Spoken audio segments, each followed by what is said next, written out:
Hello guys, welcome once again. स्वागत है आपका एक और नई वीडियो में। होपफुली आप सब बढ़िया होंगे। तो आज की वीडियो का जो टॉपिक है वो भी इतना ज़्यादा गुड न्यूज़ के बारे में नहीं है। यूके की जो सिचुएशन है वो इतनी ज़्यादा अच्छी नहीं है, ये डे बाय डे वर्स्ट होती जा रही है। इसी सिचुएशन के बीच में यहाँ पे जो गवर्नमेंट्स हैं, यहाँ पे जो हाई कमीशन है डिफरेंट कंट्रीज़ के, उन्होंने वार्निंग इशू करी है जो लोग यहाँ पे ट्रैवल कर रहे हैं उनके लिए, रिसेंटली जिन्होंने यहाँ पे ट्रैवल करना है और जो लोग ऑलरेडी यहाँ पे रह रहे हैं। तो क्या है ये वार्निंग्स, क्या इस टाइम पे सिचुएशन है, इसी के बारे में ये वीडियो रहने वाली है। उससे पहले अगर आप मेरे चैनल को फर्स्ट टाइम विजिट कर रहे हो तो मेरा नाम है गुरप्रीत, आप देख रहे हैं you me and England's life. And अगर आपने अभी तक ये चैनल सब्सक्राइब नहीं करा है तो आप मेरा चैनल सब्सक्राइब कर सकते हो for more informative video specially about UK life, UK visas. अगर आप यूके में आ चुके हैं तब भी चैनल आपके लिए हेल्पफुल होगा, और अगर आप आने का प्लान कर रहे हैं देन इस चैनल पर डेफिनेटली आपको बहुत सारी ऐसी वीडियोस मिल जाएंगी जो किसी न किसी वे में आपकी हेल्प जरूर करेंगी। So do subscribe guys if you are new at my channel. तो स्टार्ट करते हैं आज की वीडियो। तो सबसे पहले थोड़ा सा मैं ब्रीफ में एक्सप्लेन कर देती हूँ उन लोगों के लिए जिनको नहीं पता कि यूके में इस टाइम पे क्या चल रहा है। तो यूके में 29 जुलाई को यूके का यहाँ पे एक शहर है ऑक्सफोर्ड जो कि लिवरपूल में है, एक डांस क्लास चल रही थी जिसमें कि काफी बच्चे पार्टिसिपेट कर रहे थे। तो इस डांस क्लास में एक 17 ईयर ओल्ड लड़का अंदर जाता है एंड वो स्टैब कर देता है। इस स्टैबिंग में 3 लड़कियों की जिनकी एज 6, 7 एंड 9 ईयर बताई जा रही है डेथ हो जाती है। तो इस डेथ के बाद काफी ज्यादा लोग शॉक में चले जाते हैं कि ऐसा किसी ने क्यों करा। ऐसा कोई भी इंसिडेंट यूके में होता है तो UK police and UK government की एक पॉलिसी है कि वो जिस पर्सन ने ये इंसिडेंट करा होता है, जो भी इसके लिए रिस्पॉन्सिबल होता है, की आइडेंटिटी कभी भी डिस्क्लोज नहीं करी जाती।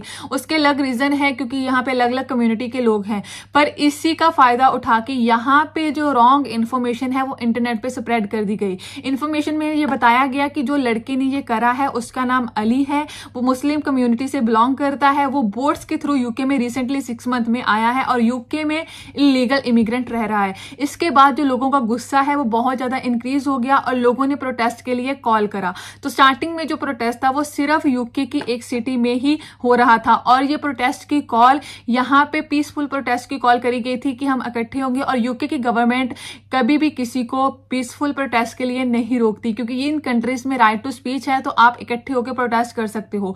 पर जैसे ही लोग इकट्ठे होते हैं उसके बाद ये जो प्रोटेस्ट है वो वायलेंस में चेंज हो जाता है। यहाँ पे यूके में काफी जो मस्जिदें हैं उन्हें तोड़ दिया गया, बॉटल्स थ्रो करी गई। यूके की पुलिस ने उनको रोकने की ट्राई करी पर पुलिस पे भी हमला कर दिया गया, काफी पुलिसमैन इंजर्ड हुए इस सब में। तो जैसे जैसे यूके की पुलिस इसको रोकने की ट्राई करी थी पर ये protest day by day increase होता गया। एज पर बीबीसी न्यूज जो भी ये सारा प्रोटेस्ट अलग अलग सिटीज में गया और इसकी जो इन्फॉर्मेशन थी वो टेलीग्राम का किसी ने एक चैनल बनाया हुआ था जिसके थ्रू ये इन्फॉर्मेशन स्प्रेड हो रही थी, रॉन्ग इन्फॉर्मेशन की ये हो रहा है और हम इन सिटीज में इकट्ठे होंगे। और आप देख सकते हो बीबीसी ने इशू करी है यहाँ पे कि जो फर्स्ट डे था 30 को उसमें सिर्फ एक सिटी थी, उसके बाद जो 31 को और सिटीज ऐड होती गई और टिल 5th यहाँ पे काफी ज्यादा सिटीज हैं इस वायलेंस के अंडर आ चुकी हैं। हालांकि बाद में उस लड़के की आइडेंटिटी डिस्क्लोज कर दी गई। वो 17 साल का लड़का है जिसका नाम एलेक्स है, वो यूके का ही बॉर्न है। तो वो लड़का बिल्कुल भी मुस्लिम नहीं है, क्रिश्चियन कम्युनिटी से बिलोंग करता है। उसके जो पेरेंट्स है वो रिवांडा से है पर लड़का यहीं का यूके का ब्रिटिश है। पर ये जानने के बाद भी लोगों का जो गुस्सा है वो कम नहीं हुआ। अब जो प्रोटेस्ट है वो लोग इस चीज के लिए करें कि यूके की गवर्नमेंट की जो इमिग्रेशन पॉलिसीज है वो बहुत ज्यादा लोगों को यहाँ पे ला रही हैं, जिसके कारण जो लोग यहाँ पे हैं वो बिल्कुल भी सेफ नहीं हैं। बहुत सारे क्राइम यूके में इमिग्रेंट्स के थ्रू करे जाते हैं एंड वो ज्यादा से ज्यादा इमिग्रेशन को रोकना चाहते हैं। इसी के लिए यहाँ पे जो वीकेंड था जो लोग यहाँ पे आते हैं स्पेशली असाइलम के लिए अलग अलग कंट्रीज में, जिस कंट्री में वो सेफ नहीं होते, स्पेशली लास्ट कुछ यूक्रेन अफगानिस्तान से काफी लोग आए थे। तो इन लोगों को यूके की गवर्नमेंट ने पर्टिकुलर होटल्स में रखा था और उनको प्रॉपर खाना वगैरह एंड यहाँ पे अकोमोडेशन दी गई थी होटल्स में। और यहाँ के जो प्रोटेस्टर्स थे उन्होंने इन होटल्स पे हमला करा तो गवर्नमेंट को उनको वहां से निकालना पड़ा। तो अब जो प्रोटेस्ट है वो डे बाय डे इंक्रीज होता जा रहा है। पर इसी के प्रोटेस्ट के काउंटर प्रोटेस्ट में अब लोग आ चुके हैं, वो यहीं के ही लोग हैं। उनका मानना ये है कि जो प्रोटेस्ट है वो बेसिकली रेसिस्ट कर रहे हैं। जो लोग यहाँ पे रेसिज्म करते हैं वो इस प्रोटेस्ट को कर रहे हैं एंड यूके में रेसिज्म की कोई भी जगह नहीं है, हम लोग यहाँ पे मिलजुल के रहते हैं। तो काफी लोग इस प्रोटेस्ट प्रोटेस्ट के अगेंस्ट या प्रोटेस्ट करना स्टार्ट कर दिया है, जिसमें सिर्फ यहाँ के वो लोग ही नहीं है जो ऑफ कोर्स लोकल्स हैं, इसके अलावा जो अदर कम्युनिटीज के लोग हैं वो भी उनका साथ दे रहे हैं। तो ये जो प्रोटेस्ट है अब दो तरह का हो चुका है। एक लोग वो हैं जो इमिग्रेशन को रोकना चाहते हैं और एक लोग वो हैं जो ये मानते हैं कि जो लोग इमिग्रेशन के नाम पे रेसिस्ट प्रोटेस्ट कर रहे हैं। तो डे बाय डे ये इंक्रीज हो रहा है। तो कल ही के दिन यहाँ पे हंड्रेड्स जो जगह थी उसको बताया गया था कि इन जगह पे ये प्रोटेस्ट करा जाएगा। उसके अलावा यहाँ पे जो बेसिकली इमिग्रेशन ऑफिसर्स थे उनको टारगेट करा जाएगा। तो यूके पुलिस ने जो भी फेमस इमिग्रेशन ऑफिसर्स थे उनको कल बंद करवा दिया था कि उन पे कोई भी हार्म ना हो, क्योंकि इससे पहले पुलिस स्टेशन जल चुके हैं, शॉप्स जल चुकी हैं, सड़क पे गाड़ियां जला दी गई, पुलिस की गाड़ियों को आग लगा दी। तो अब जो पुलिस है वो बहुत ज्यादा कॉन्शियस होकर चल रही है।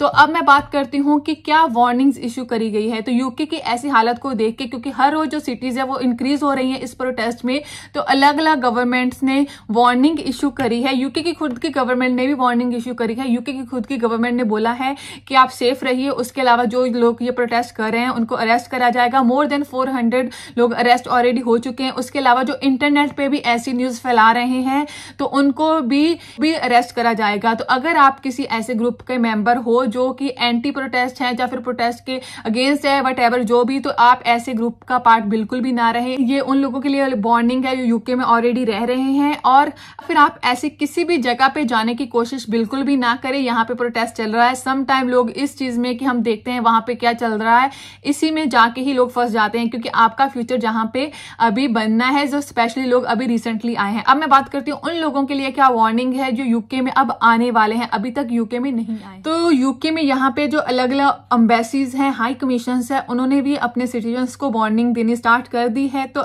ऑलमोस्ट अभी तक 6 ऐसी कंट्रीज हैं जिन्होंने अपनी जो सिटीजन्स हैं उनको वार्निंग दी है, जिसमें ऑस्ट्रेलिया है, यूएई है, नाइजीरिया है, मलेशिया है एंड ऑफ कोर्स इंडिया भी अब इसमें इंक्लूड हो चुका है। इन जो कंट्रीज हैं उन्होंने अपने सिटीजन्स को वार्निंग दी है कि अगर आप यूके में रह रहे हैं तो आप सेफ्टी के साथ रहें। और उसके अलावा उन्होंने हेल्पलाइन नंबर भी दिए हैं। इसके अलावा जो लोग यहाँ पे ट्रैवल करने वाले हैं, यूके में जाने वाले हैं उन कंट्रीज में, वो भी अपने जो प्लान्स हैं उसे थोड़ा सा डिले कर दें। तो इसी के बीच में इंडिया हाई कमीशन ने अपनी इसी के बीच में बात करती हूँ कि इंडिया हाई कमीशन ने क्या बोला है। अलग कंट्रीज के जो हाई कमीशन होते हैं यूके में, उन्होंने वार्निंग इशू करी है। यूके में जो इंडियन हाई कमीशन है उन्होंने एडवाइजरी के लिए प्रेस रिलीज करा है 6 अगस्त को, जिसमें मेंशन है कि अगर आप यूके में ट्रैवल करने वाले हो तो आप जो भी यहाँ के डेंजर है उसको देख के ट्रैवल करना, कि कहीं आप उन सिटीज में तो नहीं आ रहे जिनमें ये सारा प्रोटेस्ट चल रहा है। इसके अलावा उन्होंने बोला है कि उन्होंने पूरे के पूरे इंसिडेंट पे नज़र बनाई रखी है एंड उन्होंने हेल्पलाइन नंबर भी अपने इशू करे हैं, अपनी ईमेल आईडी प्रोवाइड करी है। अगर किसी को इनकी ज़रूरत पड़ती है तो आप इन नंबर्स पे या इस ईमेल पे जो यूके में लंदन हाई कमीशन है इंडिया का, वहाँ पे कॉन्टेक्ट कर सकते हैं। हो सके तो आप जो अपना ट्रैवल है उसे पोस्टपोन कर दे। स्पेशली जो वर्क वीज़ा पे आते हैं उनके जो स्पाउस है, अगर हो सकता है तो आप इसको पोस्टपोन कर दे, क्योंकि यहाँ पे अगर आप पर्टिकुलर उन सिटीज़ में आओगे एनीवे आपको यहाँ पे आके काम भी नहीं मिलेगा, आपका खर्चा भी होगा। उसके अलावा सेफ्टी मस्ट है इस टाइम पे, क्योंकि अगर आप यहाँ पे आके सेफ ही नहीं हो या फिर जब आप ट्रैवल कर रहे हो, आप यहाँ पे पहुंचते हो, आप पर्टिकुलर जगह पे जाने के लिए ट्रैवल करते हो, तो ये भी आपके साथ कोई इंसिडेंट हो सकता है। आप ज्यादा से ज्यादा सेफ रहने की ट्राई करें। अगर आपके लिए यहाँ पे आना बहुत इंपॉर्टेंट नहीं है, आई नो जो स्टूडेंट है सितंबर इनटेक वाले, उनके लिए आना इंपॉर्टेंट है। स्टिल अगर आप इसको पोस्टपोन कर सकते हो, आप अपनी यूनिवर्सिटी से बात करो कि उनकी लास्ट इनरोलमेंट डेट है वो क्या है, उससे अगर आप डिस्कस करके आप थोड़ा सा डिले कर पाओ तो ये आपके लिए हेल्पफुल रहेगा, आपके लिए आपकी सेफ्टी के लिए पर्टिकुलर हेल्पफुल रहेगा। क्योंकि यहाँ पे जो सिचुएशन है वो अच्छी नहीं है। डे बाय डे जो डे टू डे एक्टिविटीज है वो भी इतनी नॉर्मल नहीं चल रही, स्पेशली उन सिटीज में जिनमें ये protest day by day increase होती है। आज की video about current situation UK की कैसी चल रही है, तो मेरा तो जो आपको एडवाइस है वो यही है, अगर आप यूके में हैं तो इन सारी चीजों से दूर रहें, जितना हो सकता है आप अपने घर पे रहें। ऑफ कोर्स काम पे जाना जरूरी है, बट अगर आप किसी ऐसी सिटी में हैं जिसमें ये सब चल रहा है तो प्लीज बी वेरी केयरफुल, क्योंकि सड़कों पे कहीं पे भी कब प्रोटेस्ट स्टार्ट हो जाए और कौन सी जगह पे क्या प्रोटेस्ट हो हम ये प्रेडिक्ट नहीं कर सकते, क्योंकि दिन यहाँ पे जो प्रोटेस्ट है वो इंक्रीज हो रहा है, नई सिटीज में ऐड हो रही है। तो ये लोग यहाँ पे आने वाले हैं, अगर आप भी अपना जो ट्रैवल है उसे डिले कर सकते हैं तो प्लीज कर लें। और जो यहाँ पे इस टाइम पे सिचुएशन चल रही है उस पे अपनी नजर रखें, किस सिटीज में आप आ पा रहे हो कि सिटी में प्रोटेस्ट है, इसको देख के ही आप अपना जो ट्रेवल है इन फ्यूचर में उसे प्लान करें। अगर डिले कर सकते हैं तो बहुत अच्छा है, अगर डिले नहीं भी कर सकते तो क्या पॉसिबल कंडीशंस हो सकती हैं, इस सब को एनालाइज करने के बाद ही आप यूके के ट्रेवल प्लान करें। और स्पेशली जो यहाँ पे रिसेंट न्यूज है उसे फॉलो करते रहें कि अब जो प्रोटेस्ट है वो कैसा चल रहा है, कम हो रहा है, नहीं हो रहा है, ये आने वाले टाइम में देखने के लिए मिलेगा। तो होपफुली ये वीडियो आपके लिए हेल्पफुल रही होगी। तो मिलते हैं नेक्स्ट वीडियो में। इसके अलावा आप मुझे फॉलो कर सकते हो ऑन इंस्टाग्राम पे, आप मेरा फेसबुक का ग्रुप भी ज्वाइन कर सकते हो, पेज भी लाइक कर सकते हो। इन सब का जो लिंक है नीचे डिस्क्रिप्शन में आपको लिंक ट्री का लिंक मिल जाएगा, जिसके सिंगल क्लिक पे आपको मेरे सारे सोशल मीडिया प्लेटफॉर्म मिल जाएंगे। तो जल्दी ही मिलते हैं नेक्स्ट वीडियो में। Till then keep subscribing, keep supporting, bye bye.